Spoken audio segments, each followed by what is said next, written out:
Гэтэ юугаар айгүй бусад бүх загтлуудаас одоо юугаар онцлог байдаг вэ гэхээр цэвэр еврей хүмүүст одоо зориулж бичснээр л айгүй онцлог байдаг. Бусад бүх загтлууд нь дандаа холимог хүмүүс одоо аахгүй еврей харь үндэстэн тэр холилдсон тийм сүм чуулгануудад хандаж бичсэн тийм загтлууд байна.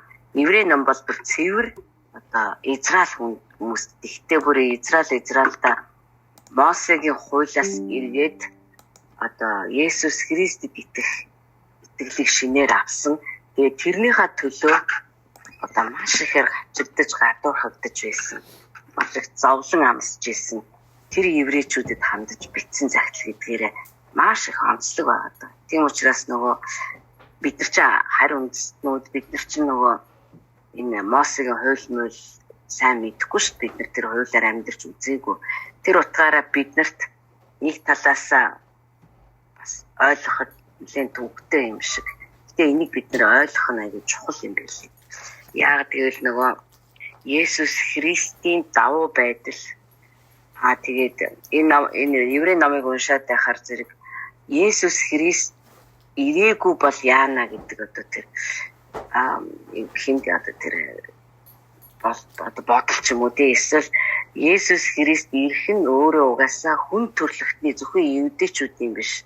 Хүн төрлөختний өөрийнх нь гүн хэрэгцээ байсан юм байна гэж бүр өөрийн ирэхгүй бодогдмоор тийм тэгтэл нь одоо Есүс Христийн байр суурийг тайлбарж өгсөн. Тэгээ тайлбарлахдаа яг еврей хүндээ тайлбарж өгсөн байгаа. Тэгэхээр бид нар ер нь Библийг уншиж байхдаа ямар хүн хинд хандаад бичиж байна гэдгийг нь бас үргэлж харж анзаарч явах хэрэгтэй л да. Тэгэх юм бол одоо тэр хилээд байгаа санаа одоо тэр яриад байгаа тэр үгсүүд тэр сэтгэлгээг нь бид нар ойлгох боломжтой. Тийм учраас еврей ном бол тэрүүгээрээ одоо ерөөсө туйлын онцгой энэ шинэ гэрийн дотор бичигдсэн номнуудаас бусад загтлууд бол бүгдээрээ дандаа юм тархсан харь үндэстэн байж байгаа Христэд итгэсэн тийм хүмүүст хандаж бичсэн бол еврей ном бол цэвэр еврейчүүдэд хандсан учраас одоо еврей гэж нэрлэдэг. Еврейчүүд гэж нэрлэдэг байхгүй. Яг хэн бичсэн нь бол тодорхой биш байдаг. Ойлыг бол маш сайн мэддэг одоо тийм хүн бичсэн бахаа гэж одоо таамаглалт юм билээ. Паул ээж түн магадгүй гэж үздэг боловч Паул их ямар ч одоо тэмдэг энэ дотор ерөөсөй байхгүй. Тэгэхээр айгүй олон зууны туршид хүмүүс энэ загтлын эзнийг ирэн хайж байгаа. Тэгэхээр хэрвээ энэ загтлын эзэн тайлагт одоо мэдэгдэх юм бол одоо Библи судлалын хувьд теологийн хувьд бол маш том нээлт ерөөсөө сенсац болно гэж үздэг юм байлаа. За бид нар өнөөдөр еврей номын 7-8 дугаар бүлгийг хамтд нь харъя гэж бодлоо. Яагаад гэвэл түрүүчийн 3 дахь өдөр би 7 дугаар бүлгийг 8 дугаар бүлгийг аль алийг нь захаасан гэж ярьсан байлээ. Гэхдээ өнөөдөр хэдүүлээ энийг арай өөр талаас нь харахыг оролдъё. Тэгэд та нарт очсон Джонатан Дэвидийн Чимээгүй цагийн номыг та нар хараад ер нь Библийг ингэж уншихдаа тухайн номыг уншихдаа ингэж одоо асуулт тавьж уншиж ивэл сайхан юм биш үү гэсэн тийм ямар нэгэн хорхоо төрсөн байхаа гэж маш их найдаж байгаа шүү дээ. Бид нар зүгээр л одоо юу ч сонирхохгүй, юу ч сонирн биш одоо тийм гөлийсэн хандлагаар Библийг унших нь бол утгагүй юм л та. Яагаад гэвэл энэ ч өөр амьд үг учраас бид нар одоо энэ бодол санааг асаахын тулд, бодол санааг ажиллагаанд оруулахын тулд бид нар ингэж асууж тэ энэ еврей номчууд ямар учиртай юм болоо, яагаад ингэж бичсэн юм болоо, юу Мелхизедекгүй, яагаад Мосе хэрэггүй юм уу энэ гэсэн асуултуудыг өөртөө тавьж тэгж ээж нөгөө ариун сүнс бидний оюун санааг шинжлэх ажилтанд бид нар хамтран оролцож байгаа байхгүй. Тэгэхгүй уншиж байгаа зүйлээсээ юу ч хүлээхгүй. Тэгэл зүгээр л ингээд хитэн сая дахин уншсан нэг байдаг л нэг ном. Ямар тийм сонирхолгүй.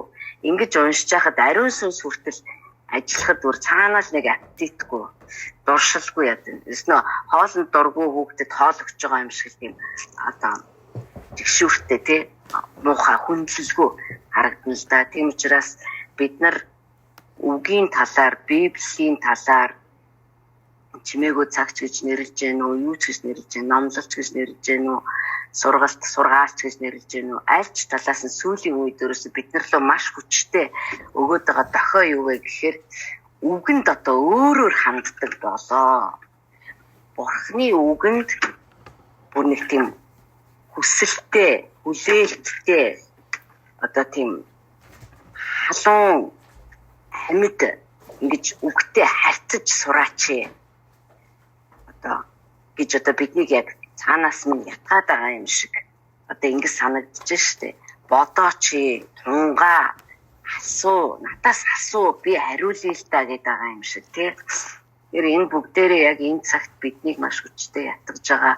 Бурхан өөрийнхөө үгэнд бидний анхаарлыг татаж байгаа. Тий айгүй олон 10 жилийн туршид ингээд нэг тийм програмчлагдсан системээр явсаар агаад бүр ингээд оюун санаа нь бүр мөлийгөөд гөлийгөөд одоо ингээд саачсан байгаа энэ байдлыг бурхан эвдхийг хүсэж байгаа. Миний үг бол та нарын бодож байгаа шиг тийм уйтгартай, уйтай, ойлгомжгүй хитгэн хүнс ойлгох боломжтой хитгэн хүнд зориулаад өгөгдсөн эсвэл нэг тийм номлодог пастор хүн л унших хэрэгтэй гэж өгсөн тийм үг ерөөсөө биш ээ. Миний үг бол одоо хүн төрлөختөнд хандаж бичсэн миний өөр юм. Бурхны өөрийнх нь зан чанар, араншин, мөн чанарыг харуулсан одоо бурхан өөрөө ингэж чинь бичсэн гэж байгаа штэ. Тийм тэгэхээр энэ үгэнд их өөр маягаар хандаач. Хандлага нь өөр байгаасаа энэ үгэнд гүн хүндлэлтэй хандаач. Энэ үгийг бүр үнэхээр өнөөдөр миний дотор юу гэж хийх бол өнөөдөр надад яг юуг ухааруулах бол миний оюун санаанд хэрхэн яаж нөлөөлөх бол гэдэг тэр маш их хүлээлт, хүндлэл одоо тэр хайр сониуч байдал одоо тий хүүхэд шиг сониуч байдал энэ бүхнээрээ бид нар хасаалттай орох хэрэгтэй. Библийг уншихдаа хасааж орох хэрэгтэй. Тэгэж ороход үг дэвтэргүй яг биднийг эргүүлээл яг хасааж эхэлдэг. Энэ үг чи өөрөө биднийг ингэж их ажилуулж энэ үг чи өөрөө биднийг ингэж өөрчлөд байгаа учраас жилээс жилд бидний Библи уншлага түүнээсээ үүдээд одоо христчин уран зохиол унших, уран зохиолч гэж болохгүй хаа. Христчин номнуудыг унших эсвэл номлоо сонсох, сургалт биеийг сонсох энэ мэнд биднийх өөрөөр ханддаг болоод байгаа шүү дээ. Энэ чи юу илэрхийлээд байна вэ? Бидний оюун санаа цуцалтгүйгээр одоо өөрчлөгдөд байгаа юм байна л гэдгийг өөрсдөд маань харуулж өгöd байгаа байхгүй юу? За тэгээд өнөөдөр би хоёр зүйл дээр одоо онцгой төвлөрч ярих гэж бодож байна. Нэгдүгээрх нь болохоор зэрэг сэтгэлгээ, оюун санааны одоо шинжлэх байдал. Оюун санааны шинжлэх байдал. Энэ еврей ном өөрөө бусад бүх номуудын адилаар бид нар энэ еврей номыг уншиж байхад бидний оюун санаанд бас маш их хувьсэл үүсчих хэвээр. Бид нар өөрөөр боддог болох хэвээр. Хоёр дахь бас нэг чухал ярих хэвээр зүйл юу гэхээр энэ ном өөрөө Мосегийн хуулиар хэдэн зуун жилийн туршид амьдраад ирсэн еврей хүмүүст зориулж бичигдсэн. Гэтэл яг өнөөдрийн одоо Христ итгэлт Монгол хүмүүс Христ итгэлээ ингээ бүр монголчлоод ойлгоцсон. Монголчууд нэг юм болгоныг монголчилдээ шүү дээ бүр нэг. Энэ ч одоо монгол хүний ухаанаар ингэж байгаа юм байна шүү дээ гэдэг. Юм болгоныг ингээ монголчлаа. Тэр Библийг хүртэл ингээ монголчлоод ойлгоцсон. Тэр нь өөрөө одоо еврейчүүд Мосегийн хуулийн дагуу бүр одоо сэтгэлгээ тийм болоод тогтцсон байсантай яг адилхан байна. Тийм л учраас өнөөдөр бид нарт еврей номыг уншингаа өөрсдийнхөө ер нь Монголын Христ итгэлт хүмүүсийн өнөөдрийн байж байгаа одоо төвшнгөө бид нар харах хэрэгтэй байхгүй. Эд хотын сүм дотор үг яригдж байхад энэ үгийн хийдэг үндсэн гол том ажил юу вэ гэхээр энэ л тогтцсон сэтгэлгээ шашинчсан гэж нэрлэнэ үү, хит монголчцсан гэж нэрлэнэ үү, энэ сэтгэлгээг л бид нар одоо ингээл нураах гээд цөмлөх гээд оронд нь яг юм холцгүй Христийн оюун ухаан бидний дотор суусан байхын тулд үгийн цэвэр байдлыг аль болохоор хадгалах гэж одоо ингэж ажиллаж хөдөлмөрлөж байгаа штэ. Ярьж байгаа нь ч тэр, сонсож байгаа нь ч тэр. Тийм учраас бидэнд ариун сүнс аль алинд маань хэрэгтэй. Би хариуцлагагүй зүгээр юу бодсноо яриад иж болохгүй. Би санамсаргүйгээр хүртэл одоо холцтой ярьсан байлаа гэж бодоход би ариун сүнсэнд найдана. Ариун сүнс тань руу хүргэж өгөхдөө бүх шүүлтүүрээр оруулаад танд цэврээр нь хүргэж өгөөсэй гэж би бас имэйлттэйгээр хүлээн. Ийм учраас би хоёр зүйлийг бол өнөөдөр онцолж ярих гэж бодоод байгаа. Мэдээж тэр хоёр зүйлийг ярихдаа бид нар дунд нь Мелхиседекийн иргэний дагуу гарч ирсэн шин тахилчлал, Мосегийн хууль ба шин гэрээний тухай ялгаануудыг аль болохоор тодорхой болгож гаргаж ярина. Тэгээ нэгдүгээрх нь болохоор зэрэг миний түрүүний хэлсэнчлэн энэ бэштэй бид нар ерөөсөө энийг мэдээж бид нар еврей хүн биш учраас еврей хүн шиг ойлгохгүй. Гэтэ энд бид нар Христийн оюун ухаанаар хандах хэрэгтэй. Өөрөөр хэлбэл шинжлэгдсэн оюун ухаанаар хандах хэрэгтэй. Хоёрдугаарх нь болохоор өнөөгийн Монголын Христ итгэл энэтэй одоо энэ еврей ном маань яаж холбогдож одоо цаг хугацааны хувьд ч гэсэн яаж ингэж одоо чухал болж гарч ирж байна гэдгийг бас хармаар байна. Ганцхан монголч биш. Одоо ингээд нөгөө Христ итгэл чинь өөрөө тухайн улсаад байгаад ингээд айгүй их булангартчаад байгаа байхгүй юу? Монголчлогдсон, Монголд монголчлогдол, солонгосчлогдол, Америкчлогдаад одоо тийм ингээд бүр тухайн газрынхаа холцыг бүр амар хүчтэй авсан.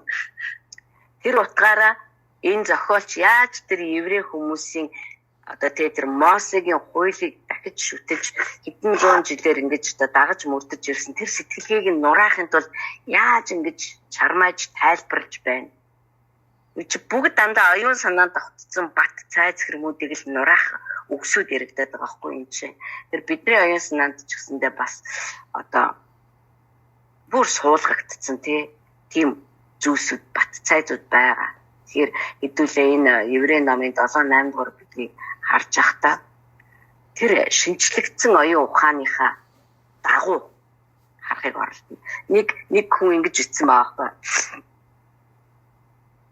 Бид нар Библийн үгийг уншаад илчлэлт авахын тулд биднэрт айхтар мундаг боловсралтай оюун ухаан хэрэггүй. Бид нар Библийг уншаад илчлэлт авахд биднэрт дуулууртай оюун ухаан хэрэгтэй. Өөрөөр хэлбэл итгэлээрээ хүлээж авдаг. За энд ингэж бичигдсэн байна. Тэгэхээр яг имэйл гэсэн үг. Би итгэж जैन, би хүлээж авч जैन. Тэгээ би хүлээгээд авангууд би нэгэнд хүлээгээд авна гэдэг чинь оюун санаа зүрх сэтгэлээ би нээчих чинь гэсэн үг байхгүй тэр үгэнд. Тэгэхээр үг ороод миний зүрх сэтгэлийг, миний оюун санааг яг итгэлийн маань дагуу өөрчилж эхэлдэг. Түүнээс биш би үгүй миний бодлоор ийм юм байна гэж байхгүй эсвэл би энийг ойлгохгүй нэ миний бодлоор л ийм байхаа гэд маргалдаад байх юм бол бид нар л орж ирж би хүлээж авахгүй байгаа байхгүй хаагаад нь шүү дээ өөрийгөө. Хаагаад байхаар зэрэг миний дотор явагдах ёстой ажиллагаанууд маань маш удаашралтай зогсонгүй адилхан. Юм учраас бидэнд Библийг ойлгоход гоц ухаан хэрэггүй. Ариун сүнс миний дотор байна. Надад зүгээр дуулуурл хэрэгтэй. Дуулууртай оюун ухаан хэрэгтэй. Би өөрчлөгдөж өөрөөр боддог байна, болмоор байна гэсэн тэр оюун ухаан л биднэрт туйлын хэрэгтэй байгаа. За, 7 дугаар бүлэг, 8 дугаар бүлгийг би хамтд нь яриа гэж бодлоо. Яагаад гэвэл энд маш их давхарцсан санаанууд ярьж байгаа учраас бид нар энийг ингэж заавал нэг нэгээр нь ярих албагүй байна гэж бодсон. Матай номын 9-р бүлэг дээр байгаа. Марк номын 2-р бүлэг дээр байсан баг. Тэн дээр Есүс Христ рүү одоо Иохны дагалдагч нар хурж ирээд тэгээ хэлдэг. Фарисеучуд бас бид нар Иохны дагалдагч нар бид нар мацаг барьж байна. Мацаг барилтаар өөртөөхөө сүнсийг, өөртөөхөө биеийг сахилгажуулж байна. Энэ бол мацаг барилтын уйлрал юм аа. Гэтэл та болоод таны дагалдагч нар одоо Есүс гэж байгаа байхгүй юу? Та болоод таны дагалдагч нар та нар ч одоо идэж уухаас өөр юм мэдэхгүй маа. Яага мацаг ярьдгүй. Яг энэ чинь л одоо ерөөсөө Монголын Христ итгэлт хүмүүсийг урагш нь явуулахгүй гацаачаад байгаа юм. Зүгээр ингээд нэг бүр тогтцсон хэв маягаараа бүр тархитлагаага дүүргчээд нэг өөрөөр ерөөсө бодос сэтгэх ямар ч орон зай нүхсүү гаргаж өгөхгүй байгаа учраас Бурхан амьдралд нь шин зүйлийг ерөөсө хийж чадахгүй байгаа. Тэгээ Есүс хэлдэг. Үгүй шин дарсыг шин тулманд хийн. Шин дарсыг хуучин тулманд хийх юм бол тулам шин дарсаад дийлэхгүй зад тавина. Өөрөөр хэлбэл одоо Бурханы хаанчлал гэдэг бол хаанчлалын сэтгэлгээний дотор л одоо бодиттой бийжих байхгүй. Түүнээс зүгээр л нэг тийм сүмд явдаг, тэгэл нэг зүгээр л нэг тийм одоо тийм янз бүрийн эн тэндээс авсан үг сонсдог. Тэгээд яг хөө тэгэл нэг 11 мега өчтдөг. За тэгэл сүм яг хөө мэдээ сүмд бол дандаа л эерэг хүмүүс байгаа нь гоё те. Тэгэл тэд нартайгаа нөхөрлөл тэгэл нөхөрлөл хийгээл тэмцээн уралдаан болоод тэгэл эсийн бүлэгсүү. Ингээл явдаг хүмүүст үнэхээр хаанчлын ямар ч том юм яриад дийлэхгүй. Яа тэгэл тэгж сургагдаагүй байхгүй. Хотын сүм болохоор хүмүүсийг бор хоолнд сургахын тулд ажилласан нь өөрөө эргүүлээ тэр хүмүүс сайн мууг ялгаж таньдаг хүчрхэг Христийн оюун ухаантай болж гарч ирсэн байхын тулд юм. Тэгэхээр бич дээр одоо таач дээр ариун сүнс бидний дотор Христийн оюун ухааныг барьж байгуулж байгаа гэдэгтэй итгээрээ. Итгэлийн чинь дагуу явагдах болно шүү. Өөрийгөө бити одоо би Христийн оюун ухаантай боломж гэж юу аах вэ? Яг л хിവэр байна гэж бити бод. Яагаад гэвэл бид нар өөрсдийгөө дүгнэж чадахгүй. Тэгэхээр миний өнөөдөр 7-8 дугаар бүлэг дээр маш их тогтож ярих юм бол ерөөсөө оюун санааны маш хүчтэй задрал явагдах хэрэгтэй. Хүчтэй тэлэлтүүд явагдах хэрэгтэй. Байдгал юм ийм л байсан. Энийг яагаад энэ өөрчлөгдөх ёстой юм энэ төр гэж ерөөсөө одоо арцардаж маргалдахгүйгээр хэдүүлээ. Бурхны ярьж байгаа шин гэрээг, шин төлөвлөгөөг, шин тахилчлалыг хүлээж авах хэрэгтэй. Тэгжээж бид нар амьдрал дээр маш хүчрхэг хувьсгалыг бий болгоно. Яагаад гэвэл биднэрт өгөгдсөн агуу тэргуун тахилчийг бид нар одоо харах хэрэгтэй болчихж байгаа байхгүй. Харах хэрэгтэй. Зүгээр л таныг нэг удаа гин нүглээс аварсан агуу тэргуун тахилч биш. Одоо хүртэл миний төлөө, таны төлөө Бурхны оршихуйд байнга зогсдог. Намайг босоогоор минь байлгадаг. Би энэ газар дээр гівцсэн байх нь хамаагүй. Урагшлахгүй, урагшгүй, бүтэлгүй, дампуурсан байсан ч хамаагүй. Намайг өөрийнхөө оршихуй дотор тэр хизээч дампуурцнаар нь хайчаад Бурхантай бидний намайг шоолдоггүй. Харин босоогоор нь байлгаад намайг босгоод явуулахын тулд үргэлжлүүлэн, урагшлуулан, хүчрхэгжүүлэн ярьж байдаг тийм агуу тэргуун тахилч яг одоо эцгийн баруун гартал зогсож байна. Энийг л одоо бид нар барьж байгаа. Энийг бид нар барьж авах хэрэгтэй. Энэнд юу саад болоод байна гэхээр энэ нөгөө бодлоо саад болоод байгаа. Түүнээс бид нар зүрхэндээ бол итгэж байна. Гэтэл энд саад болоод байгаа учраас эн чинь ерөөсөө ингэж гоё. Оюун санаа зүрх сэтгэл хоёр маань нэг болоод урагшаагаа ингээ явах гэхээр ерөөсөө болохгүй байна. За, учир нь энэ Мелхизедек бол Салемын хаан. Хамгийн дээд Бурхны тахилч бөгөөд Хадыг хядаад буцаж яваа Авраамтай уулзаж түүнийг ерөөс юм а. Эхлэл номын 14-р бүлэг. Авраамч бүх олдсныхаа 11-ийг түүнд таслан өгжээ. Түүний нэрийг орчуулбал эхлээд зөвхт байдлын хаан. Дараа нь Салемын хаан буюу их тайвны хаан. Тэр эцэггүй, ихгүй, угийн бичиггүй, эхлэлийн өдөрчгүй, амийн төгсгөлчгүй. Харин Бурхны хүүтэй адил болгогдож үрд тахилчаар амьд байдаг. Бид нар энийг зөв ойлгох хэрэгтэй. Юу гэж ойлгох вэ? Авраам хий үзэгдэлтэй уулзаагүй. Мелхизедек мэдээж аавтай ээжтэй одоо тийм хаан байсан биз дээ. Хаан бас тахилч. Гэхдээ Библиэлд албаар бичээгүй. Хин аавны, хин ээжний, хаан төрсөн ямар удмын хүн юм албаар ямар ч тийм тэмдэглэл үлдээгүй. Яагаад вэ гэхтэрэн зэрэг Есүс Христ гэж агуу тэргүүн тахилчтай адилтгахын тулд хуучин гэрээнд энийг Бурхан заавал одоо Есүс Христийн ирээдүйн дүр төрхийг энэ Мелхизедекээр харуулах хэрэгтэй байсан. Тийм учраас Мелхизедек гэж Салемын хаан мөртлөө хамгийн дээд нэгний тахилч гарч ирж байгаа байхгүй юу? Салемын тухай хэдүүл илүү тодорхой өнөөдөр илүү тодорхой ярина. Гэхдээ Салемын тухайг нь Мелхизедекийн тухай. Өвөг Авраам олдсныхоо дээжээс 11-ийг түүнд өгсөн. Энэ айгүй чухал. Өнөөдөр бид нар энийг бас ярилцах болно. Тэр хүн ямар агуу байсныг харагтун. Тахилчийн үүргийг хүлээн авдаг Левийн хөвгүүд өөрсдийн ах トゥ нараас буюу Авраамийн удмаас гаралтай хүмүүсээс 11-ийг цуглуулах хуулийн тушаалтай. Леви авгийнхан бол тахилчийн үйлчлэл хийх ёстой байсан.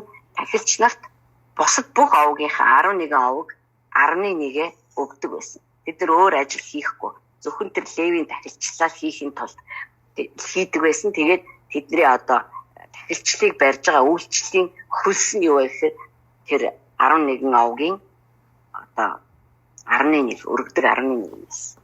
За. Цаашаа.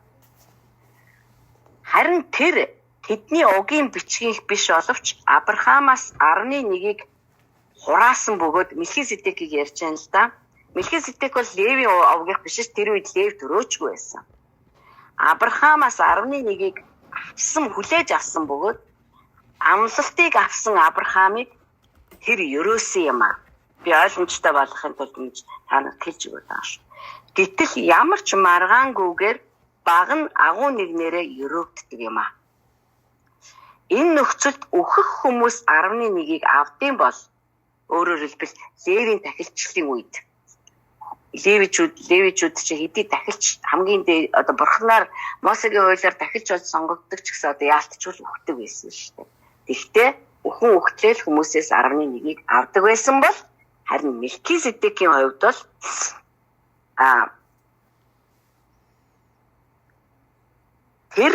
тэр Мелхизедекийг амьд гэж Библиэд бичиж үлдээсэн. Түүний хизээ өгсөн тухайч хичээгүй. За мэдээж Мелхизедек тэгэл явж байгаа л нас орсон л байлгүй. Гэтэ яагаад төрсөн тухай яагаад бичээгүй гэхээр Христ гэдэг агуу тэргүүн тахилчтай адилхан юм а гэж харуулахын тулд одоо ингэж тэмдэглэж үлдээсэн юм а л гэж одоо энэ еврей намыг зохиолч бидэнд хэлээд байна л да. За 11-ийг хүлээн авагч Лев хүртэл Авраамаар дамжуулан 11-ийг Мелхизедект өгсөн гэж бүрэн хэлж болно. Учир нь Авраам Мелхизедектэй уулзах үед Лев эцгийнхээ ууцанд байсан юм а. Авраам, Исаак, Яаков, Лев. Тэгэхээр Авраам Мелхизедект 11 өгж явах үед Лев одоо Авраамын бие дотор нь байжсэн гэсэн. За хэрв төгс төгөлдөр байдал нь Левийнхтэй тахилчийн үүргээр ирдэг байсан бол Леви авгийнхны тахилчлал нь хүмүүсийг төгс төгөлдөр болгочихдаг байсан бол юунд Аароны хэрэгмийн дагуу нэрлэгдэлгүй Мелхизедекийн хэрэгмийн дагуу гарч ирэх өөр тахилч цаашаа хэрэгтэй болсон юм бэ. Тахилчийн үүрэг өөрчлөгдөхөд хуульч өөрчлөгдөх нь зайлшгүй байдал бий болдог ажгүй. Учир нь өөрийнх нь талаар эдгээр зүйлс яригдаж буй тэр хүн өөр авгт харьяалагдсан бөгөөд тэр авгаас хинч тахилын ширээнд үүрэг гүйцэтгэгээгүй юм а.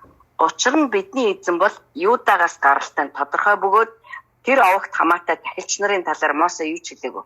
Есүс бол Юдагийн авг. Гэтэ Юдагийн авг бол тахилчтай хамаагүй. Учир нь бидний эзэн бол Юдагийн гаралтай тодорхой бөгөөд тэр авгт хамаатай тахилч нарын талаар Мосе юу ч хэлсэнгүй. Хэрв Мелхизедектэй адил өөр тахилч гарч ирсэн бол энэ нь уламж тодорхой юм а. Тэрээр махан бие хамаатай тушаалын хуулийн үндсэн дээр биш харин мөхөшгүй амийн хүчээр гарч ирсэн юм а.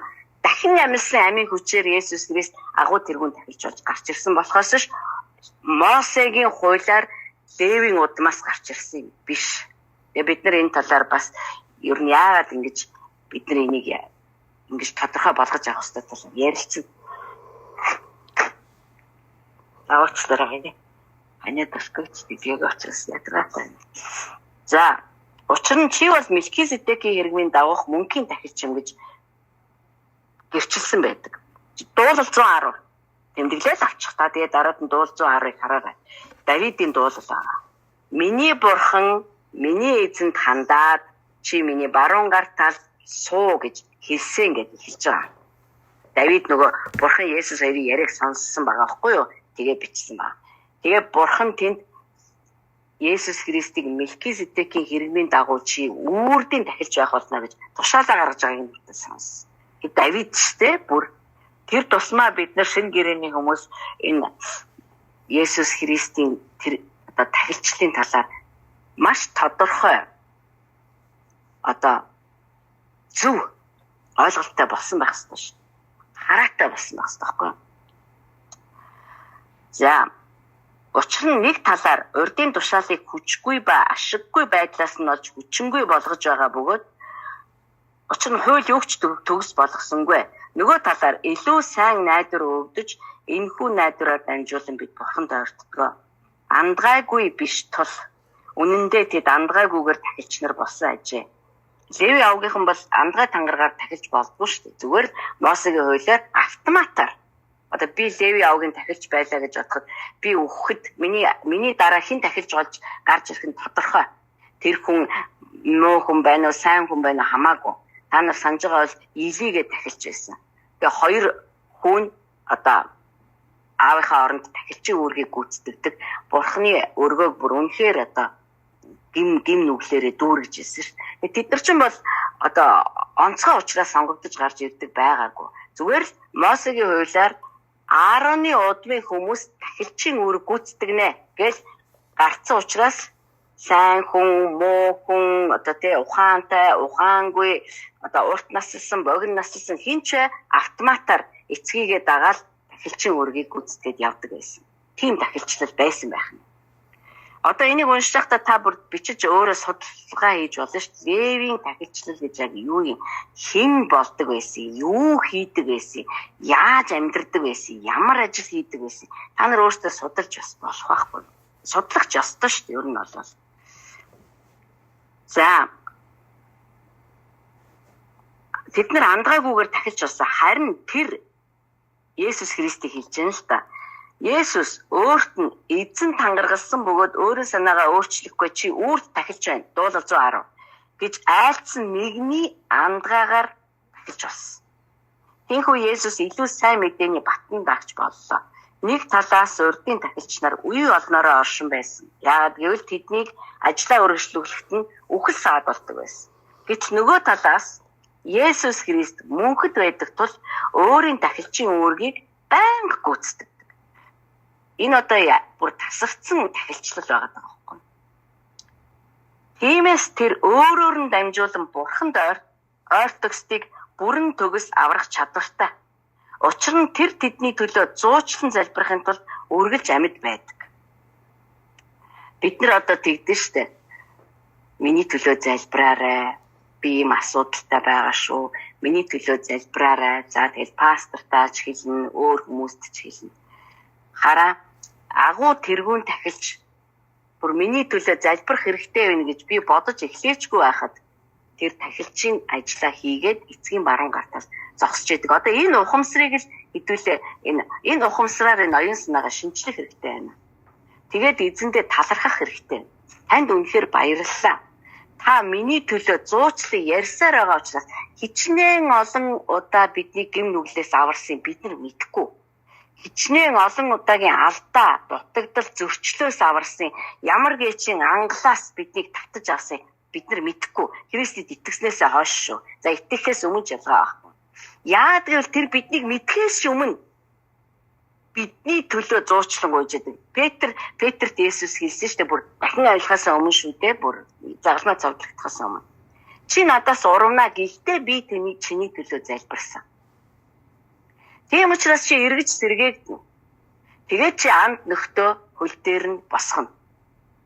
Чи миний сэргэлтийн ажиллагаанд бүр манлайлан оролцсон. Тэгэхэд Петр юу гэж хэлжсэн вэ? Би танаас урна гэж эзээч авахгүй л гэж хэлжсэн байхгүй юу? Тэр урна гэдгээ мэдээч байхад Есүс мэдсэн бөгөөд урахгүй гэж зогсож байхад нь аль хэзээ түүний өмнөөс зуучлаад ярьсан байгаа. Ямар тасарсан тахилч та биднэрт байна вэ? Тийм учраас бид нар ундгүй байгаад байгаа байхгүй. Тийм учраас бид нар ялагддаггүй байгаад байгаа байхгүй. Энд чинь ерөөсөө миний аймаар мундаг зундагтай ердөө огтхон ч хамаатай юм биш. Христэд итгэгч нарын бодол санаа маш өөр дээрээ төвлөрсөн байдаг учраас би залбирсан учраас би айгүй сайн яваад байгаа учраас би удирдахч болсон учраас би бол Монголын хамгийн сайн сүмд явдаг учраас ийм сайн байгаад байна гэж бодоод байдаг. Үгүй маа. Би бүр юу гэж итгэж байна вэ гэхээр Есүс Христ зүгээр л нэг дахин амьдаад эцгийн баруун гарт тал зүгээр ингээд зогсож байгаа нэг юм биш. Тэр чинь харж штэ биднийг. Хүн нэг бүрийг намайг зулааг сасар армыг бидний бүгдээрингийн маань хаана хизээ бүдэрж унах вэ гэдэг нь харж штэ бид нар би бүдэрх би бүдэрдэг өнгөрсөн штэ би эзэн минь би чинь бүр үнэхээр бүдэрхэ байцсан гэж би хашгирч байсан ч би бүдэрнэ. Бараг тэгж хэлж дуусаагүй бахта бүдэрх байх. Харин тэр хардаг учраас миний зөвхөн хийсэн алдаа зөрчил гин нүглийн төлөө өөрийн авралыг үйлдэ зогсохгүй. Ирж яваа бүх алдаа зөрчлийн төлөө хүртэл зуучлангуйж. Тэгэж биднийг ингэж бидний авралыг бүрэн гүйцэлдүүлээд биднийг ялгуусан байж, давж, туулж, гарч ирэх хүчээр хангаж өгдөг байна. Гэтэл бид тэр тэргүүн тахилчин үйлчлэлийг нь үл тоож болохгүй ш. За цаашаа харъя.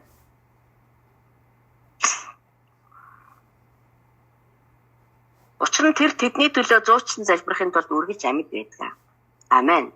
Учир нь бидэнд ариун, гин зэмгүй, бузартаагүй агаад нүгэлтнүүдээс тусгаарлагдсан, тэнгэрээс өндөрт өргөмжлөгдсөн тийм л тэргүүн тахилч байх ёстой. Ямар ч гим зэмгүй, ямар ч гим нүгэлт аттаагүй, ямар ч гим нүгэлтэд эвлэрээгүй. Тэгээд тэнгэрүүдийн дээр өргөмжлөгдсөн, үхээд дахин амьсан тийм тэргүүн тахилчс биднэрт хэрэгтэй. Тэгвэл тэр чинь Есүс Христ байна гэж юм. Тэр тэдгээр тэргүүн тахилч нарын адил эхлээд өөрийн нүглийн төлөө, дараа нь хүмүүсийн нүглийн төлөө өдөр бүр дахил өргөх шаардлагагүй. Учир нь тэр Есүс Христ гингүү учраас. Учир нь тэр өөрийгөө нэг удаа бүгдийн төлөө дахил болгон өргөхдөө үүнийг хийсэн. Учир нь хууль мөхс хүмүүсийг тэргүүн тахилчаар томилдог бол Мосегийн хуулийг ярьж байна. Харин хуулийн дараа ирсэн Бурхны андгаан үгийн дагуу гарч ирсэн хүн мөнхөд олгогдсон тэргүүн тахилч болж гарч ирсэн байгаа байхгүй. Бидний хэлсэнд 8 руу шууд ороод явчих. Тэгээ би дараад нь цөмөрийн тухай ярилцаад явхад амар юм уу гэж бодоод тахгүй юу би. Бидний хэлсэн зүйлсийн дүгнэлт нь тэнгэрдэг сүр жавхланд нэгний хаан ширээний баруун гарт заларсан тийм тэргүүн тахилч бидэнд байгаа явдал муу юм аа. Тэрээр ариун газрын болон жинхэнэ асрын үйлчлэгч болсон. Газар хүний гараар барьсан биш. Уг асрыг хүн биш, харин Бурхан босгожээ. Учир нь тэргүүн тахилч бүр бэлэг хийгээд тахлыг өргөхийн тулд томилогдсон байдаг тул энэ тахилч ч мөн өргөх ямар нэгэн юмтай байх ёстой. Хэрв тэр газар дээр байсан бол тахилч болж чадахгүй байсан Есүс Христ. Яагаад гэвэл хуулийн дагуу бэлгүүдийг өргөдөг хүмүүс гэж тусдаа байсан левичүүд. Тэд тэнгэрлэг юмсын хуулбарваас үүдэрт үйлчилдэг байсан. Ингэхдээ Мосег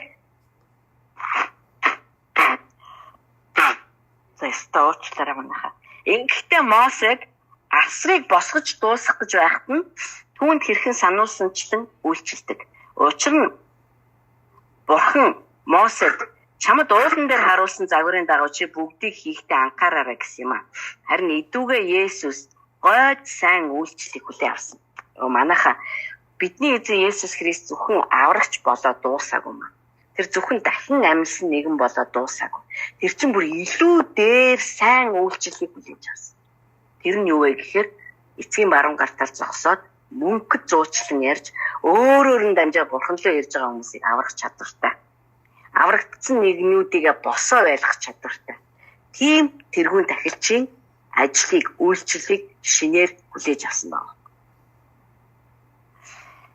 За. Хэрв тэрхүү анхны гэрээ гим зэмгүй байсансан бол хоёр дахьыг хайх шаардлагагүй байх байсан. Бид нар энэ хуучин гэрээ, шин гэрээ, одоо анхны Мосегийн хууль, одоо энэ эдний хоорондох ялгаануудыг бас харна. Учир нь тэр бурхны хэлж байна. Учир нь бурхан тэр хуулиас өөсөө болсон. Тэгээд хэлсэн. Одоо Иремья номын 31-р ишлэлээс явж байгаа. Харагтун би Израилийн гэр ба Юдагийн гэртээ шин гэрээ байгуулах өдрүүд ирж байна гэж эзэн айлдаж байна. Одоо Иремья иш үзүүлэгч энийг хараад хэлж штэ. Энэ нь би тэднийг Египтийн нутгаас дагуулan гарахаар гараас нь хөтлсөн тэр өдөр эцгүүдтэй байгуулсан гэрээтэй адилгүй юм. Яагаад гэвэл тэд миний гэрээн дотор байгаагүй. Би тэднийг үл хайхрав гэж эзэн айлдаж байна. Эзэн ингэж айлдаж байна. Учир нь тэр өдрүүдийн дараа Израилийн гэртээ байгуулах миний гэрээ энэ юм. Би өөрийн хуйлуудыг тэдний ухаан санаанд оруулж өгчих. Миний хуйлууд тэдний оюун санааг өөрчилнө гэсэн үг шүү дээ. Ухаан санаанд нь оруулах болно, шинэ ойлголтыг өгөх болно. Би тэдний зүрхэнд нь бичнэ. Харж байгааз зүрхэнд шинчлэгдэн, оюун санаанч өөр болно. Аль алин дээр нь ажиллана гэсэн үг.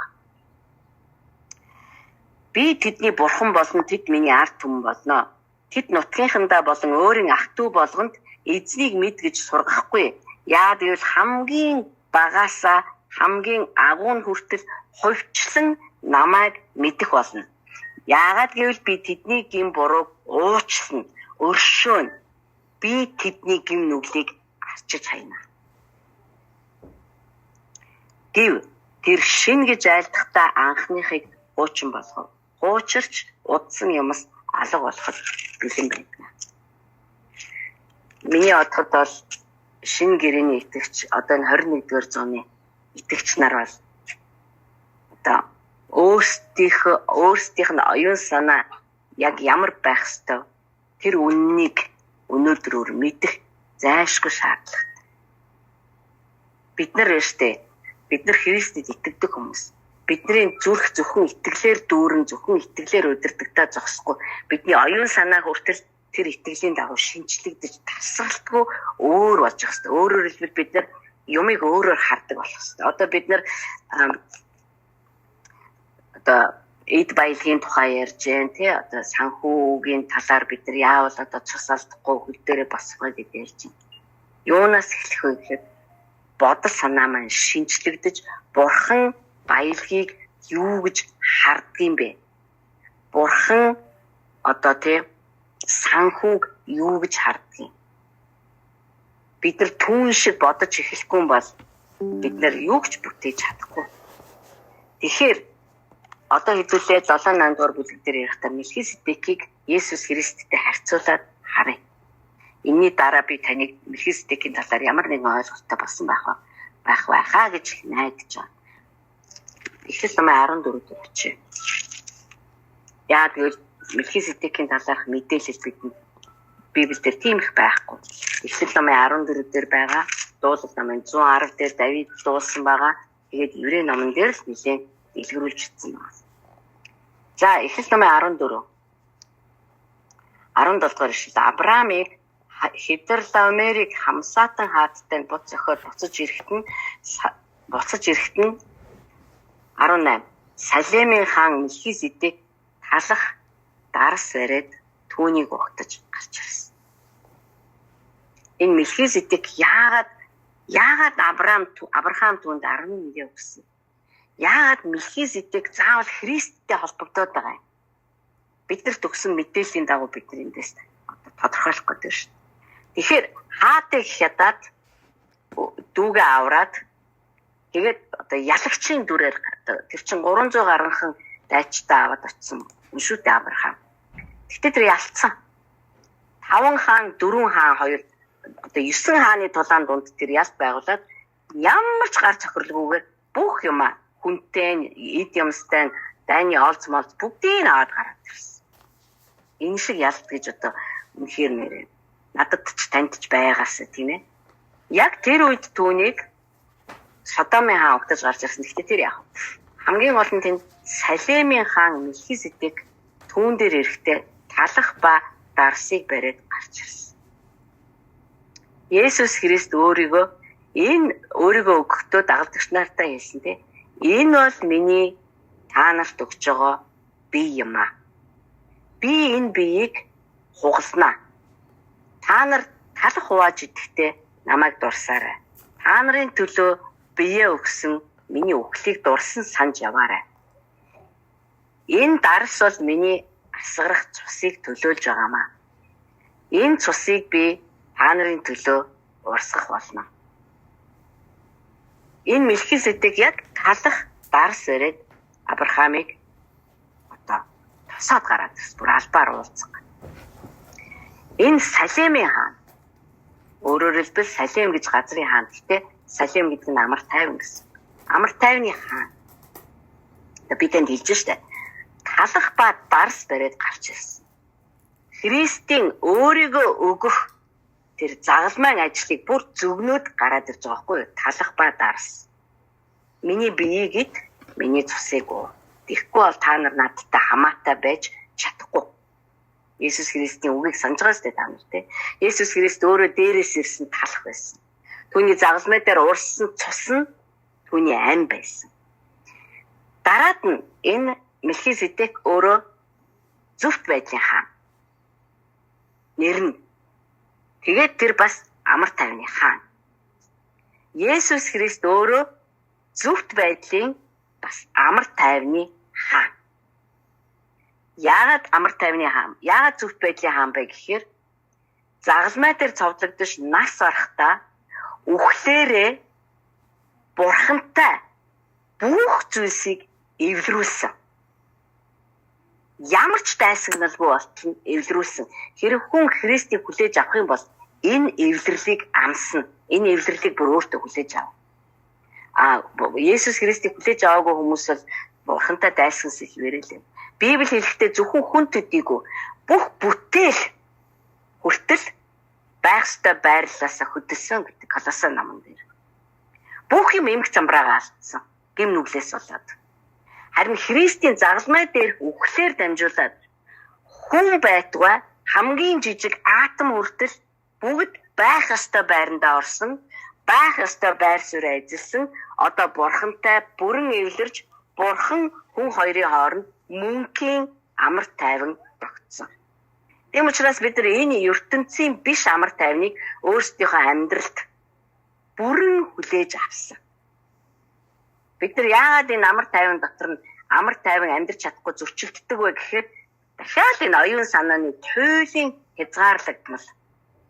Одоо нөгөө хүнийхээ бодлоор боддог байдлаас хуучинсаг сэтгэлгээ дээр нь ядж хат нэмээд шашинлаг байдал нэмэгдсэн учраас бид нар тэр Христийн амар тайвныг ерөөсө бүрэн дүүрэн утгаар нь авч амьдрч чадахгүй болчиход байгаа байхгүй. Гэтэл одоо чадах ёстой бид. Биднэрт хэрэгтэй байна. Биднийх байхгүй угаасаа. Бидний юмыг бид нар өөрсдөө хэрэглэхгүй байх гэдэг шиг мунхаг юм байж болохгүй шүү дээ. Тэр яагаад зөвхт байдлын хаан? Яагаад гэвэл Есүс Христийн үхэл ба дахин амьлалтаар нь Есүс Христ үхэл дууссан бол одоо бас хэцүү ээ. Гэтэл тэр дахин амьснараа бидний итгэлийг зөв гэдгийг бүгд зарласан. Чи дэмий итгээгүй шүү. Чи итгэсэн, чи надад итгэсэн. Би чиний итгэлийг хөсөрдүүлэхгүй. Би итгэсэн учраас би зөвтгөгдсөн. Зөвтгөгдсөн учраас Есүс Христ миний амьдралд бүх зүйлийг зөв болгож эхэлсэн. Түүний одоо Есүс Христийн одоо дүр төрх үүрэг оройлыг харж байна уу? Тэр агуу тэргүүн тахилч. Тэгсэн мөртлөө тэр миний амьдралын хаан учраас миний амьдралд амар тайвныг тогтооно. Тэр миний амьдралын хаан учраас миний амьдралд буруу бүхнийг зөв болгоно. Есүс Христ зөв байдлын хаан юм бол тэр зөв болгож ээж санаа нь амарна.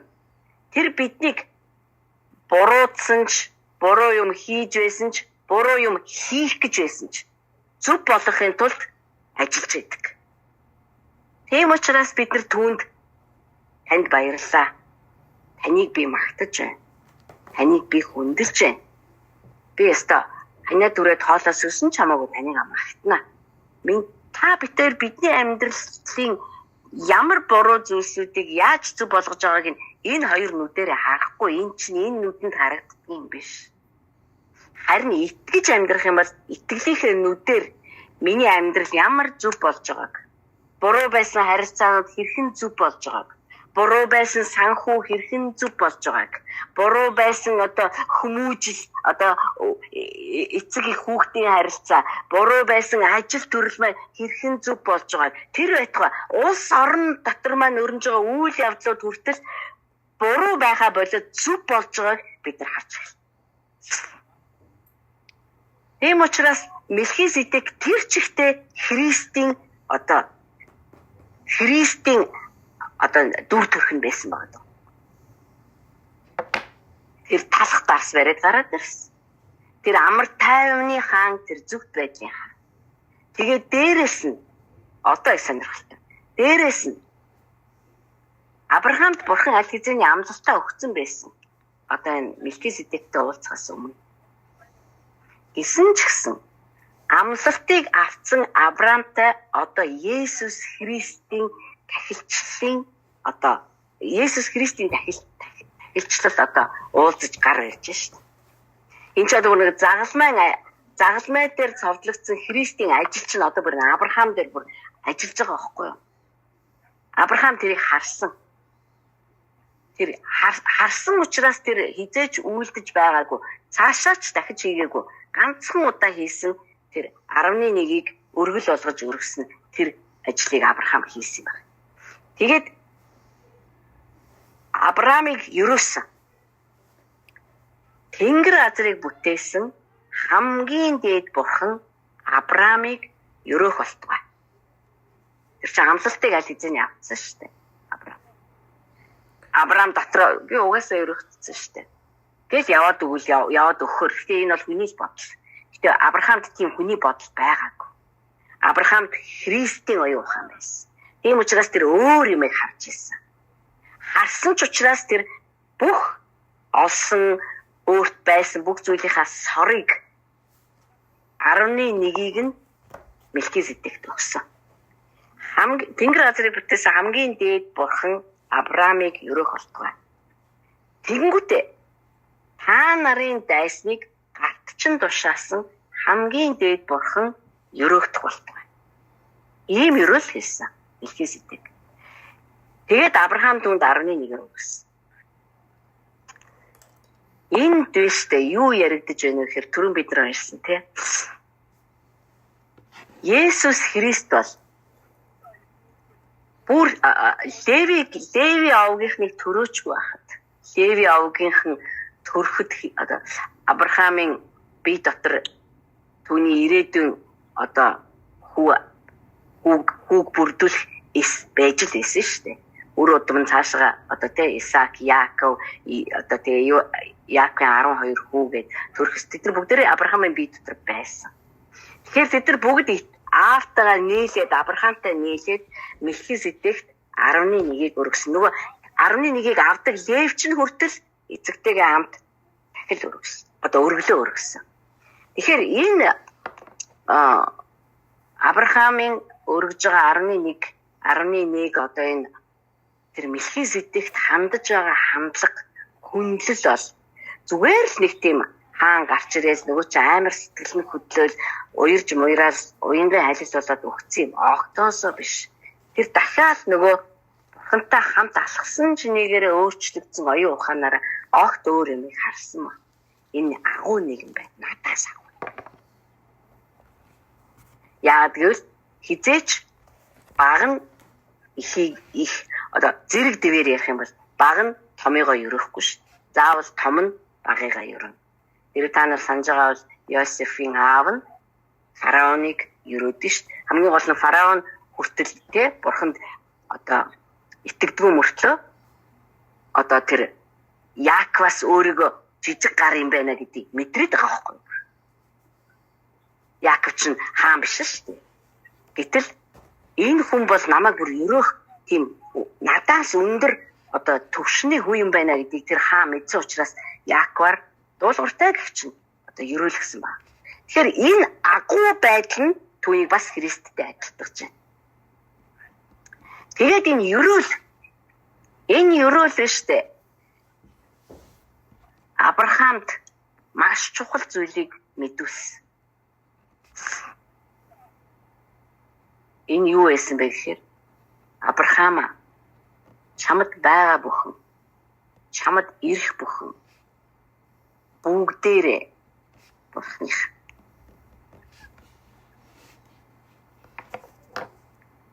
Чамд байгаа бүхэн одоо энэ олоод авсан олз чиний ялалт бүгдээрээ бурхных.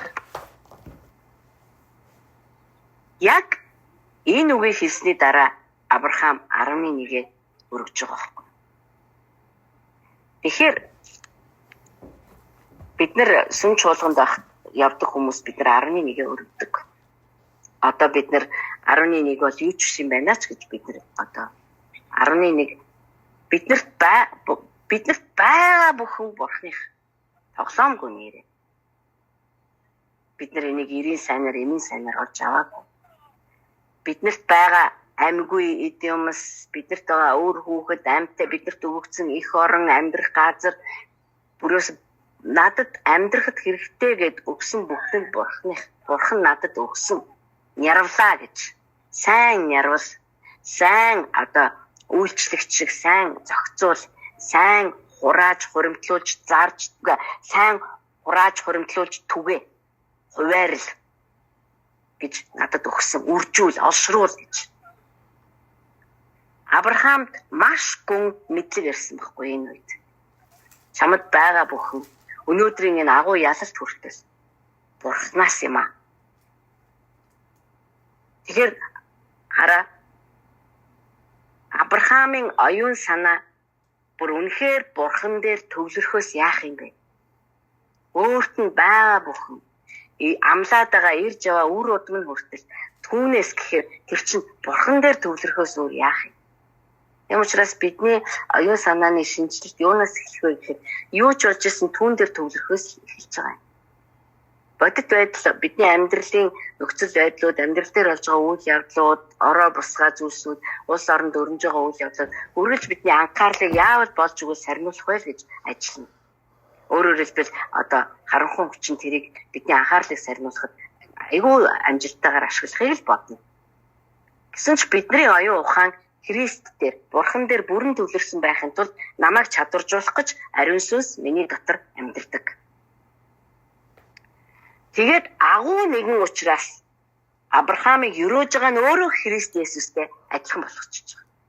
Тэгэнгүүтээ чамд байгаа бүхэн чинь Бурханых юм аа гэд хэлчихэж байгаа нь Авраамыг дахилчид би одоо 11-ийг өгөх ёстой юм байна гэсэн тэр эндээс нь гарч ирж байгаа үйлдэл рүү оролцож байгаа.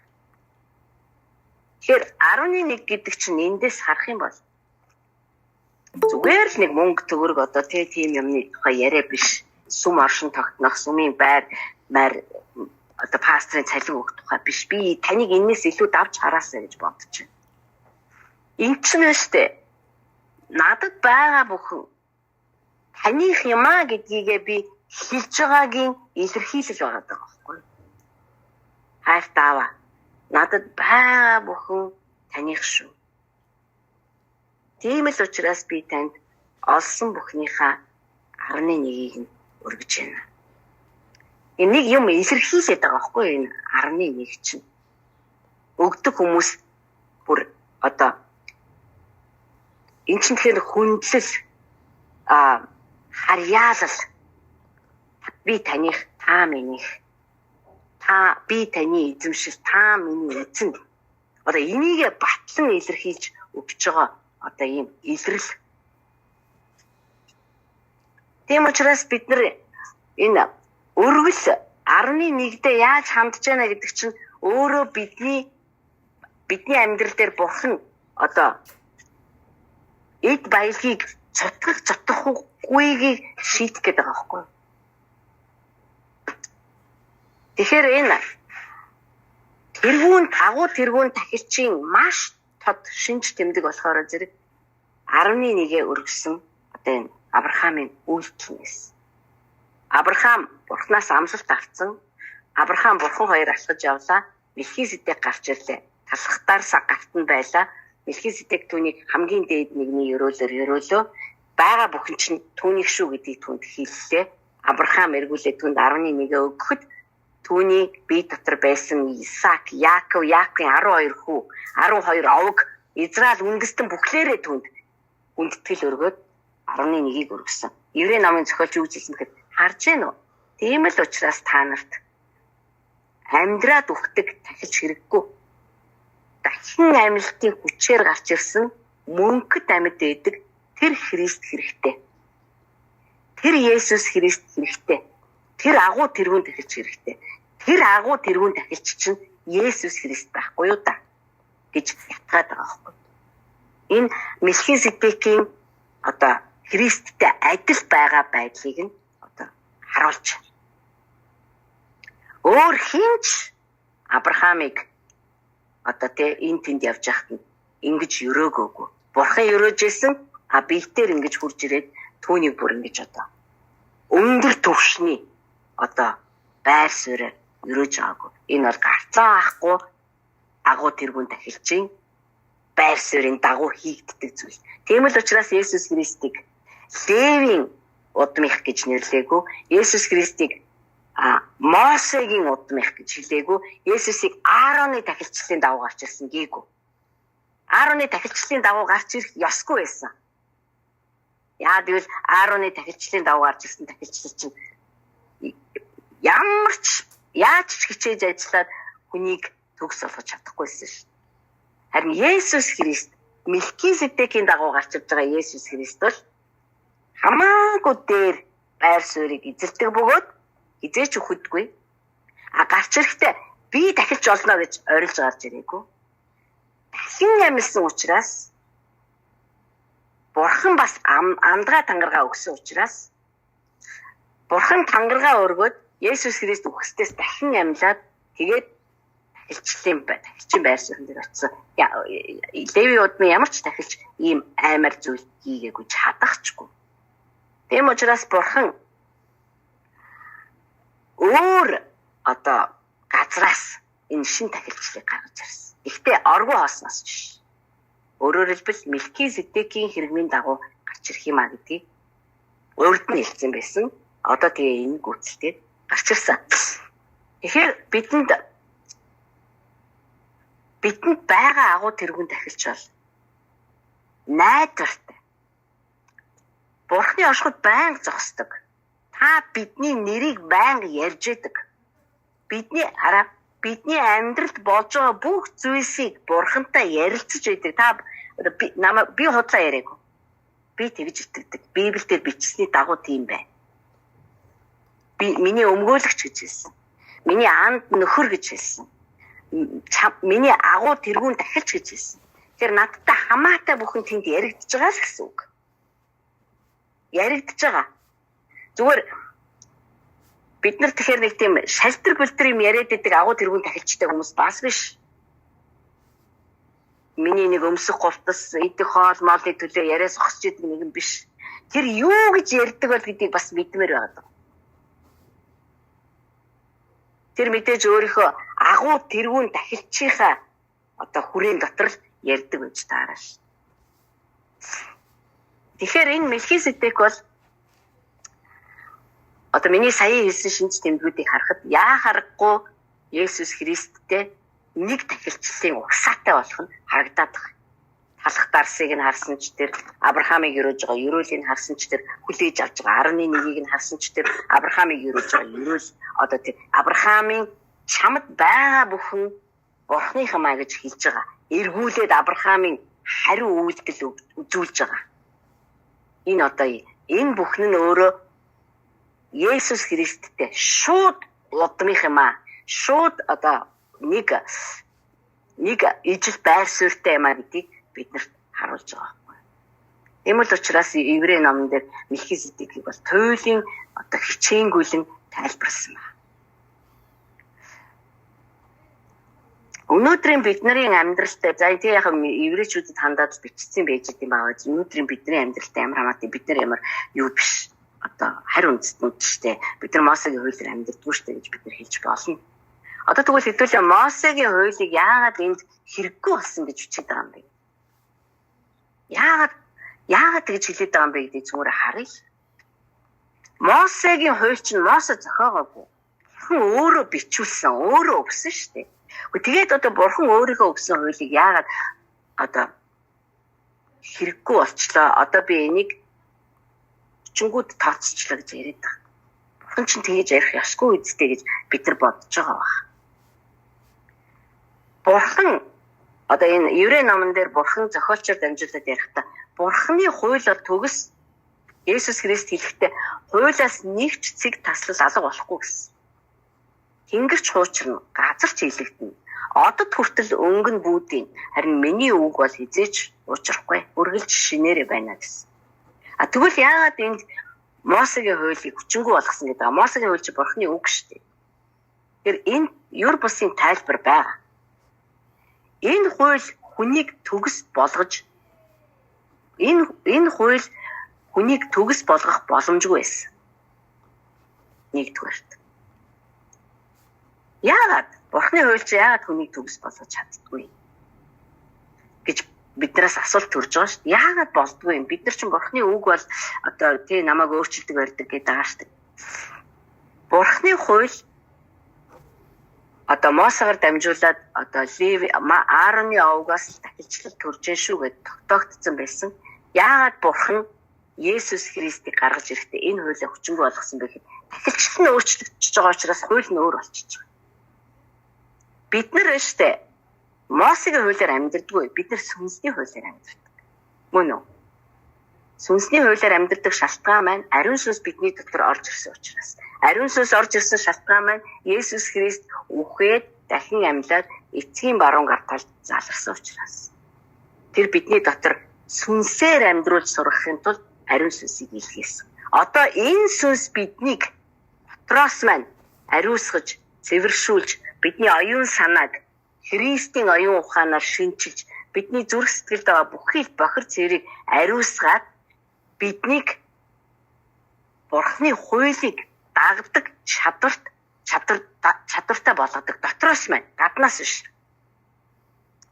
Тийм учраас бид нар Мосегийн хуулийг уншаал ингэж амьдрья гэж явдаг хүмүүс биш. Биднэрт хууль дотроос маань ярьдаг. Чи уучлах ёстой шүү дээ. Бурхан чамааг уучлсан. Би бүр өөрөө мэднэ. Нэрээ би ч уучлагдсан нэг шүү дээ. Гэтэл би яагаад тэр хүнийг уучлахгүй байна вэ? Би уучлах ёстой. Хэн ч намайг шаардаж шахаж Мосегийн хуулийг надад гаргаж ирж уншихгүйгээр би өөрөө уучладаг. Гэхдээ би хэнд ч очиж дахил өргөх шаардлагагүй. Тэгэхээр Мосегийн хууль чи ариун сүнсээр миний дотор сүнсний хууль болоод ороод ирсэн. Тэгэхээр хууль нь хэрэггүй дутуу дүлмэг төгс биш байсан биш. Харин Христ ирэхээс өмнө хүн нь өөрөө гэмт мөн чанартай байсан учраас гэмт мөн чанартай хүний гэм нүглийг зайлуулахаас нааш Мосегийн хуулийг тэр хүн гүйцэлдүүлж чадахгүй. Ийм л зөрчил байсан байна. Гэмт хүний төлөө дахиж очиод өргөл өргөе. Дахиж өөрөө ч гэмт хүн учраас Христ ирээгүй байгаа шүү дээ. Өөрөө ч гэмт хүн учраас би ч гэсэн гэм нүгэл үлдсэн Бурхан минь та уучлаарай, би танд хурганы цус авчирлаа. Та миний гэмийг энэ гадаа хүлээж байгаа хүмүүсийн гэм нүглийг ч гэсэн энэ цусаар угааж ариусгах болтугай гэж ордог байсан. Тэгээ хууль нь төгс, харин хүн нь төгс биш. Нөгөө гэмт мөн чанар нь зайлуулагдаагүй. Тийм л учраас Бурхан Христийг заавал ирүүлэх хэрэгтэй байсан. Христ ирээд заавал үхэх ёстой байсан. Тийм Христ чинь аягүй өөр тахилчлал хийсэн шүү дээ газар дэлхий дээр. Тахилч хүн өөрөө одоо би жишээлбэл уучлагдахын тулд одоо өөрийнхөө сүргээс те согоггүй хурах ч юм уу бух ч юм уу авч очдог гэсэн. Тэгээ би өөрөө учиргүй аваад өөрөө зүсэнд бариад майханлаа орох хэрэггүй шүү дээ. Тийм учраас би тахилчд өгдөг байсан. Тахилч миний тэр одоо өргөлийг аваад нядлаад одоо тэгэл одоо бүх зан үйлүүдийг нь хийгээд цусыг нь бариад ариунаас ариун газарт жилд нэг удаа ордог гэсэн. Гэхдээ тэгээд жил болгонд би одоо тэр гим нүглийн төлөө өргөл өргөдөг байсан. Хичнээн шамтны цус урсгасан, хичнээн ч одоо би хичээж өө согоггүй өргөлөө өргөсөн. Юу ч намайг сайжруулаагүй. Юу ч миний гимт мөн чанарыг зайлуулаагүй. Тэр хурганы цус байна уу, бухын цус байна уу одоо аль нь ч миний дотор ажиллаж байгаа тэр гимт мөн чанарыг зайлуулж чадаагүй. Гэтэл хууль нь төгс хിവэрэ байгаад. Тийм л учраас Есүс Христийг илгээснээрээ хууль одоо миний дотор ороод ирсэн. Тэгээ Иремья номон дээр бурхан хэлсэн 31 дээр би өөрийн хуулийг оюун санаанд нь бичнэ. Зүрхэнд нь бичнэ. Өөрөөр хэлбэл дотор ч нь орж ирнэ гэж байна. Тэгэхээр Мосегийн хууль бол хэрэггүй, төгс биш, учир дутагдaltaй байгаад бурхан өө яана биста бас эртээр үед бичсэн болохоор бас айгуу тийм алдаатай хууль биччихээ гэсэн биш. Бурхны хууль төгс ганцхан хүний төгс биш байгаа гэсэн юм. Тийм л учраас нэгэнд төгс биш хүнийг төгс биш хүн одоо төгс биш хүний гараас төгс биш хүн өргөлийг нь аваад бурхан руу ороход энд угаасаа юу ч төгс болохгүй. Гэхдээ бурхан Есүс Христийг ирэх хүртэл та нар ингэж явж вэ гэсэн. Тэр чинь нөгөө Есүс Христийг ирэх хүртэл хүнтэйгээ харилцахыг хүсэж байна шүү. Тийм учраас бурхан амьтны цусаар би хүүгийн цус асгарах хүртэл та нарын гим нүглийг тооцохгүй явъя. Уучлаад явъя. Гэхдээ та нар энийг яг ийм замаар өргөдөг байгаарэ гэд энэ тахилчлалыг бурхан Мосед хэлээд газар дээр бий болгосон байна. Гэхдээ энэ нь бурханы эцсийн хувилбар байгаагүй. Жинхэнэ оригинал нь Есүс Христ байсан.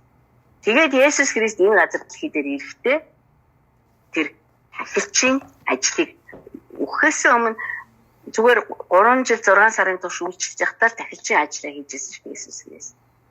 Мелхизедек тахилч байсан. Бас хаан байсан. Тэгвэл Есүс Христ газар дэлхий дээр амьдарч байхдаа та нарыг хүлээгээд байсан аврагч ирлээ. Бурхны хаанчлал хүрээд ирлээ. Буугаад ирлээ гэж хүмүүс зарлж байсан. Тэгээд тэр гайхамшиг тэмдгүүдээр өвчтөе хүмүүсийг эдгэж байсан. Танд тийм өдөр угаасаа таныг хүлээж байгаа. Үхэгсдийг тэр амьлуулж байсан. Чөтгөрт эзэмдүүлсэн хүмүүсийг чөлөөлж байсан. Тэгээд хэлдэг байсан. Гим нүгэл чинь уучлагдсан учраас чи амар тайван яваа гэж. Фарисеучуд энийг сонсоод бүр үнхээр гоож өгөхөд тэгээд яг энэ үгийнх нь улмаас түүнийг алсан шүү дээ. Тэгэхээр Есүс Христ энэ дэлхий дээр амьдарч байхдаа тахилчийн ажил хийж байсан. Тахилч тэр уучлал өршөөлийн талаар ажил хийдэг. Тахилчаас өөр хэн ч ихгүй. Хаан хүртэл Израильд тахил өргөх ирэхгүй. Хэрэг та хуучин гэрээсээ уншдаг бол. Хаан хүн ханараа л байдаг. Давид ерөөс тахил өргөж байгаагүй. Өргөх ёсгүй. Харин тахилч хүн хаан байхгүй. Тахилч хүн тахилынхаа л тахил өргөнө гэдэг чинь хүн бурхан хоёрын хооронд зуучлаа гэсэн. Гэтэл Есүс Христ энэ дэлхий дээр амьдарч байхдаа хаанч байсан. Жинхэнэ утгаараа бурхны хаанчлал хүмүүсийн дунд оршиж байлаа шүү дээ. Бурхны хаанчлал оршиж байгаагийн шинж тэмдэг нь юу байсан бэ гэхээр өвчин зайлж байлаа. Чөтгөрүүд бүр таавал бурхны хүү муу юм а гэж мөргөө зугтааж байлаа. Хагарсан бударсан амьдралууд бүтэн болж байлаа. Галзуурсан хүмүүс эв эрүү сав саруул болж байлаа. Ерөөсө харанхуй хүчин Христийн хөл дор захирагдаж байлаа ш. Бурхны хаанчлал гэж одоо энийг хэлээд байгаа байхгүй. Тэгээд дээр нь Есүс бидний гим нүглийг уучлж байлаа. Энэ чинь зөвхөн дахиж хийдэг ажил. Тэгэхээр Есүс Христ энэ газар дэлхий дээр үйлчилж байхдаа хаан ба тахилчийн үйлчлэлийг яг Мелхизедек шиг хийжсэн. Тэгээд одоо ч мөн хийсээр байна. Яа гэвэл нөгөө тахилч чинь загалмай дээр цавдагдахдаа өөрийгөө тахилын ширээн дээр аваачдаг гэсэн. Өөрийгөө Хинч тэрийг загасмаа дээр хүчээр аваачаагүй. Тэр чинь бүр сайн дураараа санаатайгаар намайг аал гэд өөрийгөө өгсөн ш. Намайг алаа. Би эсэргүүцэхгүй, ямар ч эсэргүүцэл үзүүлэхгүй. Яа гэвэл би үхэх хэрэгтэй байна. Би өөрийнхөө биеийг дахил болгож өргөх хэрэгтэй байна. Та хэдээс арай л дэндүү үнээр аврагдсан шүү. Бурхны амиар аврагдсан хүмүүс шүү дээ. Би тийм учраас энэ еврей ном үнэхээр орчин үеийн Христэд итгэгч нарын оюун санаанд бүр хувьсрал хийн гэж итгээд байгаа байхгүй. Хүн энэ бидэнд бүр илчлэлт болж орж ирээсэ. Бүр бидний бүр зүрхэнд бүр зүгээр орж ирээсэ. Зүрхэнд орж ирж зүрхэнд бичигдэнэ. Оюун санааг өөрчилж ээж, оюун санаа миний сэтгэлгээг өөрчилж ээж, миний оюун санаа Христийн оюун санаатай адилхан болно. Тэгэхээр Есүс Христ зөвхөн үхээд дахин амьлахтаа хаан ба тахилж болоогүй. Тэр зүгээр газар дэлхий дээр тэр 3 жилийн дотор үйлчилж явахдаа би бол амар тайвны хаан, би бол зөвхт байдлын хаан, би бол Мелкизедекийн хэрмийн давуу гарч ирсэн тахилч юм аа. Яг тэр ажлыг хийжсэн байгаа байхгүй. Хүмүүсийг эдгэж байлаа, уучилж өршөөж байлаа. Чи гим зэмгүү гэдгийг нь баталж байлаа. Энийг тахилч л хийн. Тэгсэн мөртлөө захирж байлаа. Энийг хаанс хийн. Харж байна уу? Ийм хосолсон төгс тахилч амьдарч байсан байгаа байхгүй. Тэгээ өөрийгөө ингээ бүр тахилын ширээн дээр дуулууртай. Тийм учраас тэр нятлагдсан хураг мэт дуулууртай байсан. Бүр зүгээр л намайг аал гэд өөрийгөө өгсөн. Тэгээд тэр хүний гараар барьсан майхан сүм рүү ороогүй. Есүс Христийг амьдарч байхад майхан сүм байгаагүй. Херод хааны барьсан 46 жилийн турш барьсан тийм чулуун сүм л байсан. Тэр тэнгэр рүү бүр одоо эцгийнхээ бүр оршдог тэр газар руу бидний ярьдаг тэр мөнхийн улс руу та боддоо өөрийнхөө цусыг бариад үхэхстээс дахин ямсан тэр Христ одоо орж байгаа шүү. Аава би өөрийгөө дахил болгож өргөлөө. Энэ миний цус бай. Надад итгэсэн хинч бай. Энэ төсөөр бүрэн аврагдаж чадна. Энэ цус энийч гэмийг угааж чадна. Тэгээ мөнхийн улс руу орчиж байгаа. Ороо засахгүй тэр хаалгын нэг альчиж. Хүн төрлөختөнд хаалгын нэгэд өчөж байгаа.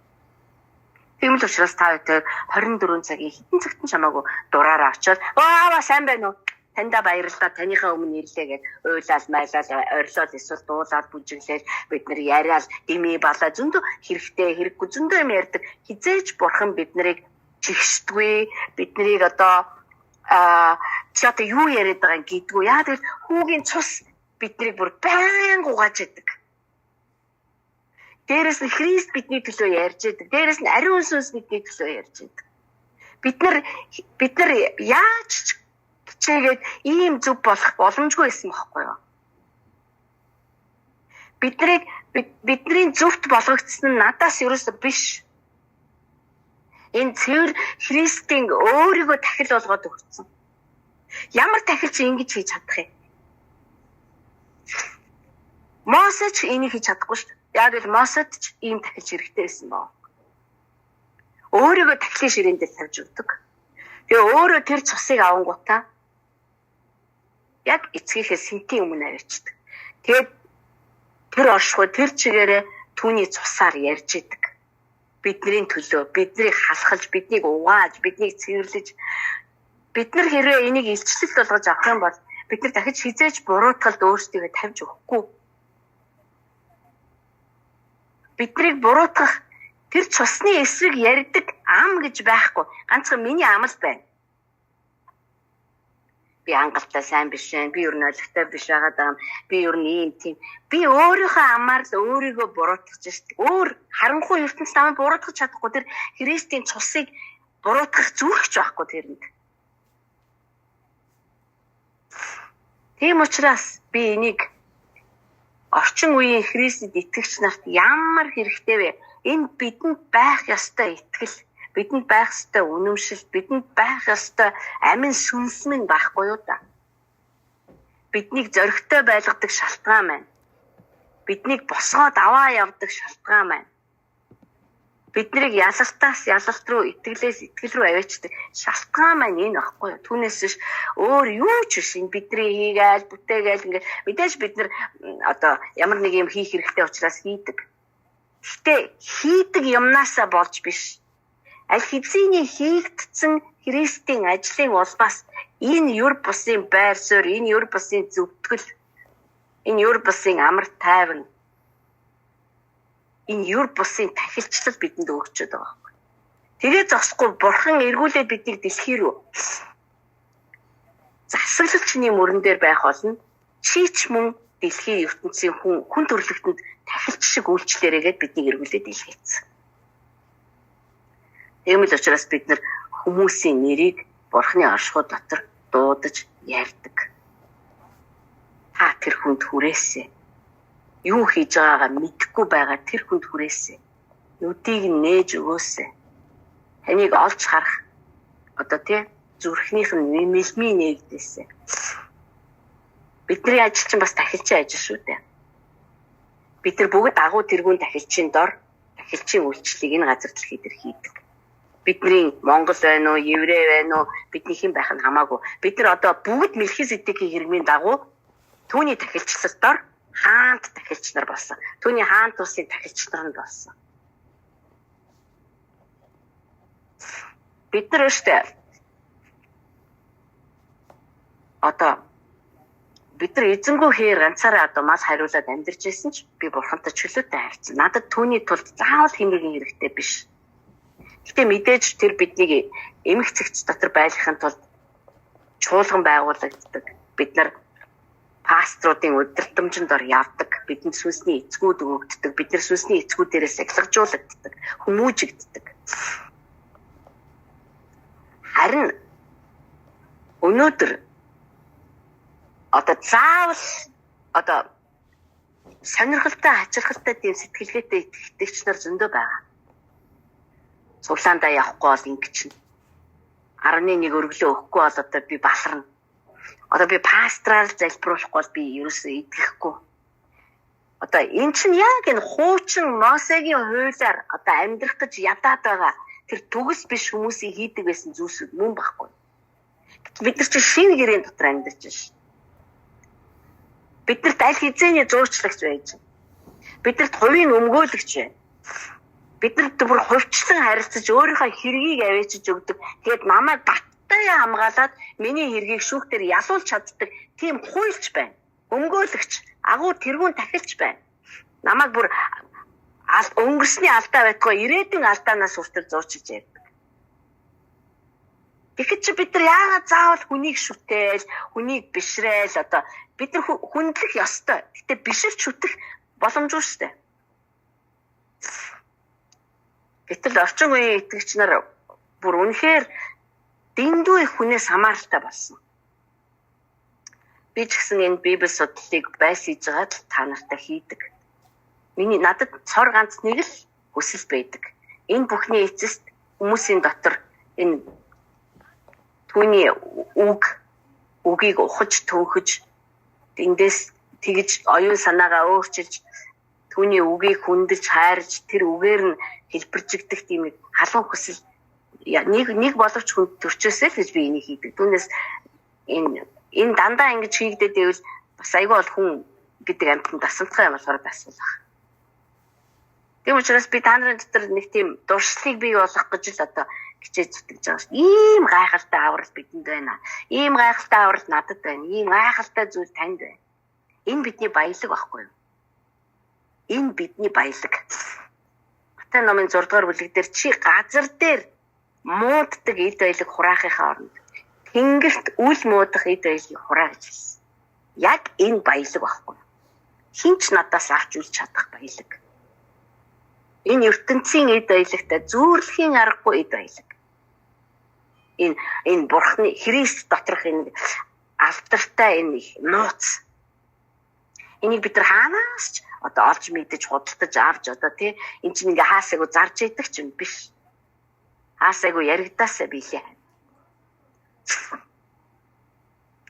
Тийм учраас бидний оюун санаа өөрчлөгдөх туйлын чухал хэрэгцээтэй ийм цаг үед бид нар амьдарч байна.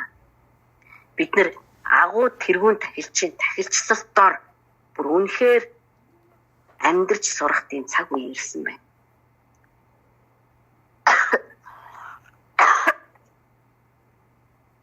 За би үндсэндээ бол эдгээр зүйлсийг ярих гэж бодсон байгаа. Тэгээд болчихлоо. Бурхан эцэг таньда би талархаж байна. Бас агуу тэргүүн тахилч Есүс Христ яг одоо таны хийж байгаа үйлчлэлийн төлөө би талархаж байна. Зөвхөн ганцхан миний төлөө биш. Таны хийж байгаа ажлын цаар хүрээ гүн гүнзгий байдлыг мэдээж би ойлгож гүйцэж барахгүй ч гэсэн та бидэнд ямар гайхалтайгаар мэдүүлж өгч байгаад би үнээр талархаж байна. Тэгээ та бол аргагүй л бидний одоо хадан суур бидний одоо хамгаалалт та бидний урагшлах хүч та бидний амьдрал та бидний амьсгал юм зөвхт байдлын хаан амар тайвны хаан Есүс Христ агуу тэргүүн тахилч Мелхиседекийн хэрэгмийн дагуу гарч ирсэн. Бүр үхэхстээс дахин амьлдаг тэр үхэшгүй мөнх амийн хүчээр гарч ирсэн. Тэр Есүс Христ бүх алдран байгаасаа. Та бидний амьдралд үнэхээр бүр далайцтай ажлуудаа хийсэн байхад бидний оюун санаа танил бүр нэгдэсэн. Тийм ээ. Бид нар таныг өөрсдийнхөө бодлоор басамжилж таныг жижигрүүлж бодохыг хүсэхгүй байна. Одоо ер нь ингэж бодмоор байна. Бидний оюун санаанд та үнэхээр хүчтэй тэлэлтүүдийг хийж өгөх болтугай. Амен. Агуу тэр чинь тахилчлалтаар амьдрахыг та бидэнд сургах болтугай. Үндэснийхээ төлөө бид нар дуучлахад та биднийг сургаач, та зуучлалын ажилд биднийг сургаач, зуучлалын хэлэнд биднийг сургаач, зуучлалын харааг бидэнд өгөөч. Тийм ээ. Энэ үндэстэнд таны тахилч нараас хэрэгтэй. Таны засаглал хэрэгтэй байна. Таны засгийн газар хэрэгтэй байна. Таны зөвхт байдал, таны амар тайван, туйлын хэрэгтэй байна. Таны аврал Монгол үндэстний гүн хэрэгцээ болсон байна. Тандаа үнэхээр баярлалаа. Үргэлжлүүлэн ирэх өдрүүдэд та биднээ ярьсаар байгаарай. Өнөө шөнө ч гэсэндээ та бидний унтаж байхад хүртэл та юр бусын хувь нэмрээ бидний зүрхсэтгэл бидний унтаж байхад хийсэн нэрээ байх болтугай. Таныг хүндэлж байна, таныг биширж байна. Амен. Танийга бас хайрлаж байна. Би энэ бүх үгсийг эзэн Есүс Христийн нэрээр ярьж байна. Амен.